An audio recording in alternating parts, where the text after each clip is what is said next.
Yo, who put this thing together, baby? Nick did. Go grab a glass, let's have a blast, we finna kick it. Or what your people tryna ride, well they can kick it too. Man, we just basking in the vibe, you know how Niki do. Whether it's morning or the evening, even afternoon, drop in, it's always poppin' in Niki's champagne room. Whether it's morning or the evening, even afternoon, drop in, it's always poppin' in Niki's champagne room. Niki's champagne in Niki's champagne room. Niki's champagne in Niki's champagne room. Niki's champagne in Niki's champagne room. Niki's champagne. Welcome to Niki's champagne room. Welcome back to where it's always poppin', and you know where that is, Niki's Champagne Room. And today I'd like to introduce you to my special guest, Deanne Moore. Hey Deanne, what's up, girl? Hey girl, hey. So nice to have you here. I appreciate being here. Thank you very much. So tell, the audience about yourself. Absolutely. So I'm Diane Moore. I'm a mortgage loan officer with Vault Mortgage. I'm the person you call when you are ready to fire your landlord and transition from renting to home ownership. I like that.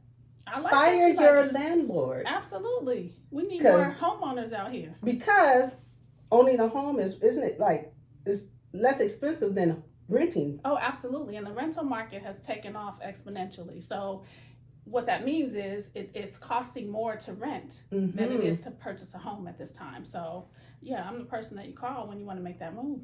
So can we talk a little bit about credit then? Because that's where a lot of people are concerned, you know. So, regulations regarding credit. So share a little bit about qualification and credit and stuff. Absolutely. So credit is important. I won't tell you, most of us learn on the fly, unfortunately. So we're not taught explicitly how to maintain or manage our credit. So that's going to be really important.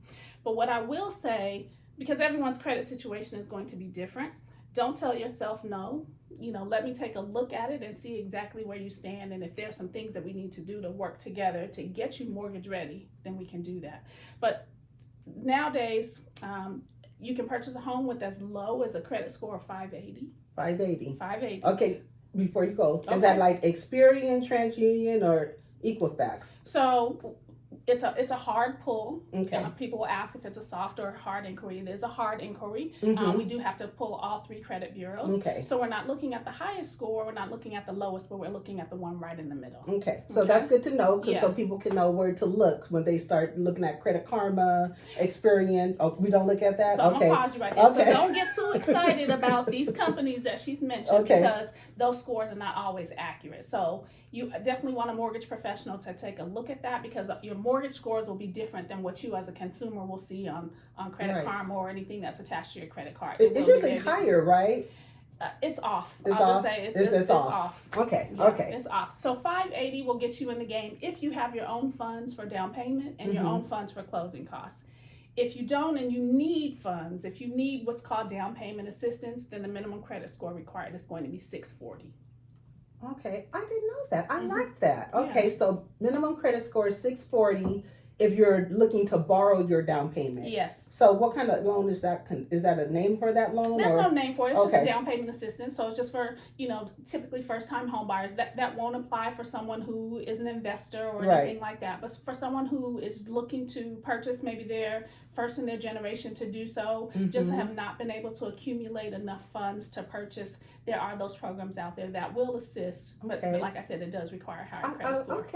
Okay, that's good to know. So regarding credit score, so we have our credit score here, so we're good. Okay, so say mid 580 or 640. Right. Now, how about like debt to income? Like you can have pretty good credit but still have debt. So can we talk about debt a little bit? Yeah, so debt to income ratio, that will depend as well. So there's no hard stop for that. If there are compensating factors, sometimes you can get away with a little higher debt to income ratio. Okay. So, and what I mean by compensating factors, if you've been on your job for a considerable amount of time, if you have amassed a sizable savings, those are compensating factors that we can take into consideration that may get you to that debt to income ratio a little bit higher. Okay.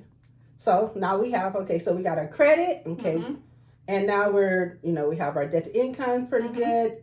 Anything else we need to look for? Save some money. Right. Let's have some money. It's always nice to be able to have the luxury of down payment assistance or things Right. like that. But I always tell people, especially women, single parents, have a little bit. Grandma would always say, have your own Yes, money. have your right? own money, right. So try to have have your own money. You don't want to come to the table completely needing everything covered. You want to be able to cover some of those expenses yourself, because the interest rate that does come at a higher interest rate.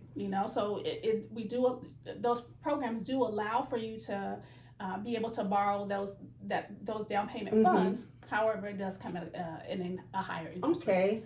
Okay. So let me make sure we got this, y'all. You got it right. You got your credit, $580. You got some down payment. Would we need 20% with $580? What we need, 10%? I don't know. Let's debunk that myth. I don't know. Let's See, debunk that's where we're going. Absolutely. So you can purchase down payment for as low as 3.5%. Okay. So 3.5% of whatever the sales price is. 20%, I think somehow that is for people who are trying to avoid what's called mortgage insurance. Okay. And mortgage insurance essentially protects the lender, because you're coming to the table with less than 20% down. We have what's called mortgage insurance, because that helps to protect. Is that the PMI? Yes. Okay. Yes. That protects the lender in the event that you default on your loan. Okay. Right. Okay. So, but 3.5% is minimum. And I love it. See, because I'm thinking like the general public, right? Yeah, and so that's why we're here to like debunk all of these myths. Absolutely. So so we have our credit, $580, 3%, $640. 3.5. Okay, and then $640 for if you want the additional assistance for the down payment. Yes. And then we have our debt to income is good, and then we're going to need a little money on the side, just to show. And I think that's like a good faith, right? Absolutely. Really, to have that. You want to have some reserves, because if the water heater goes down, or if you need to call a plumber, you need to be able to have some money in the bank. And then even before the transaction closes, you have to be able to pay for the appraisal. We have to find out what the value is of the home. Okay. You have to do a home inspection. All those out of cost prior to. Absolutely. So you do want to be able to have the funds in your account to show that you're able to pay for those. Okay, I like that. Okay, so do you like for the 3.5%? For that one for a low down payment, would you have for the reserve like a percentage that the people should save? Like, is it based on the household value? What would you say? Like, what should I start saving for? How much? Ideally, I would say at least have 3 months of what I call rainy day funds. So 3 months of whatever your expenses are.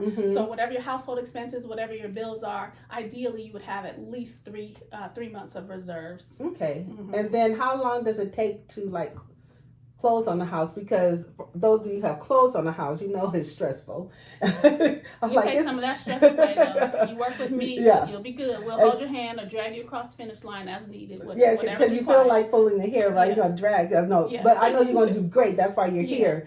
So what, how long is it? Like usually average 90 days escrow? What is it, 30 days escrow? I don't know what they do out there, but 30 days, I got you in 30. Okay. We don't do 90 days. We don't do that. No. That's wasting your time, right? And their time. We don't waste anybody's time, because a seller is not going to accept a contract beyond 30 days. So it's expected to, from the time that contract is signed, by the end of that 30th day, you should be closing on the home. I like it. So you guys ready to move in 30 days? Yes. Because everything is going up, as in the milk, as in groceries and gas. So come on and get over to the owner side. Absolutely. And fire your landlord. Absolutely.